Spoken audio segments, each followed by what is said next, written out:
I'd like to talk to you, if I may, about coaching business growth and development. Now, both coaches and the leaders in organisations that want business growth and development are often a little confused about what this might entail and what it is. And so I'm often asked, what is and how is coaching business growth and development done?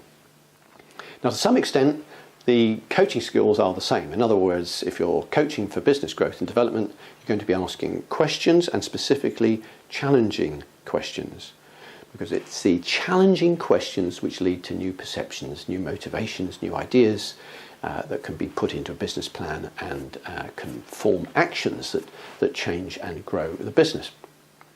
So there is not such a big deal of difference, and if you're getting this good quality, because if you have a coach that comes in and spends hours asking questions which seem to be designed to inform themselves, and you're paying £500 or £600 an hour, you're not getting very good value for money.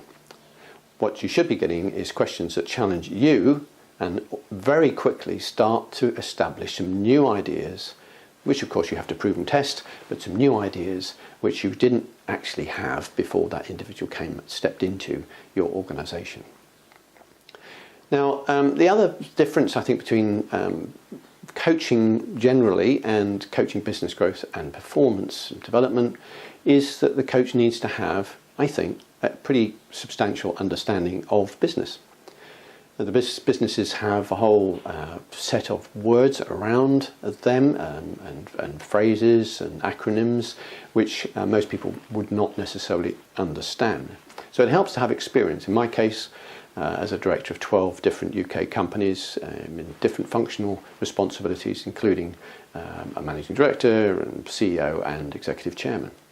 So that experience helps to know the elements, the breadth and depth of each of the functional areas of the business, and all of these bases, if you like, will have to be covered during the coaching process. Now that leads to a third element of difference or similarity, depending on your view, between coaching and coaching for business growth, performance and development. Now, if you are trying to cover all the bases, that could end up as a very systematic approach. Nothing that wrong with that, but it would help if, in covering the bases, that you help the individual organisation to establish what it is that's most important for them. In other words, to cover the bases, but in an order that suits their needs. And a good question would be to say, which of these functional areas would you like to start in, and which of those functional areas is the most pivotal in your view for creating the sort of change that you want. And usually they actually put their finger right on it and they pick the functional area which actually is pivotal in creating new ideas and new perceptions that can change the business. And then you cover the other bases, and that leads to a developmental plan for the business, and that can be tested and moved on. So those are the three, if you like, major changes between normal facilitative coaching or structured facilitative coaching and coaching for business growth and development specifically.